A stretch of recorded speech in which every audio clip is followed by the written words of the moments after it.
Yeah. I think honestly, people like you and I who have nothing to resist, when you arrive at a level of consciousness in yourself where you've made the journey and you're no longer resisting the status quo, there's not that you're not fighting against anything. You're just shining like a light to bring awareness. That's the kind of education I think is needed. Because if there's an against anything, you're part of the problem. I think I'm still very much a work in progress. I think I always will be. And I hope that I never stop seeing things that way, because I always want to be learning and I always want to be growing. Yeah. And I also, I feel like I'm part of this journey that we're all on. So I think I love the phrase of we're all just walking each other home. Yeah.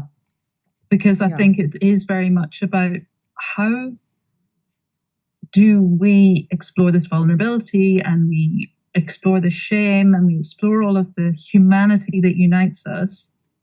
Because in doing that, we can have that sense of safety, give ourselves permission, be compassionate, and start to really feel that we're at home in ourselves. And I think it was Brene Brown who talked about a quote from Maya Angelou that was talking about when we realize that we don't belong anywhere, we belong everywhere. Yeah, that's a big one.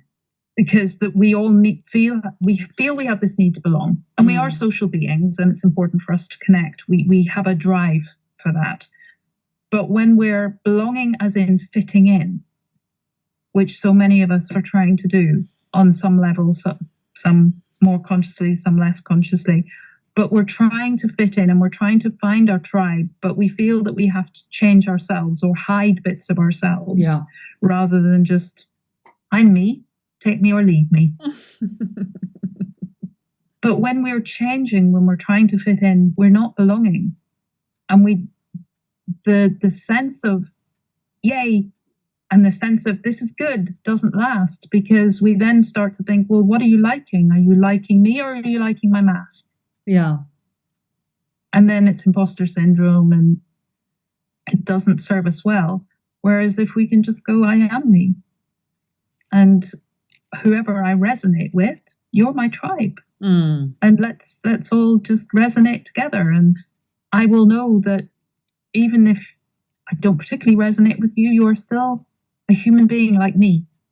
And we can still walk side by side, even if we end up then going down a different path at a later date. Yeah. I think that's obviously the solution, but it was hard one. And I think your courage in your own personal journey, because you could have been squashed at any point. You could have been squashed by your experiences.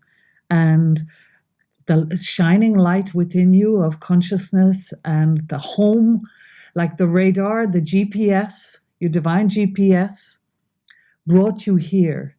And honestly, I really feel that that can be like a lighthouse to help other people find their way as well. I think you're extraordinary, and I think you're underplaying your gifts in teaching now, because I think you have a voice that needs to be heard, because it's devoid of ego. There's no need to prove anything. There's no need to achieve anything. There's no need to even say anything, but you could for the benefit of others. And I think that's the kind of teachers we need, people who are truly in service of others by authentic sharing.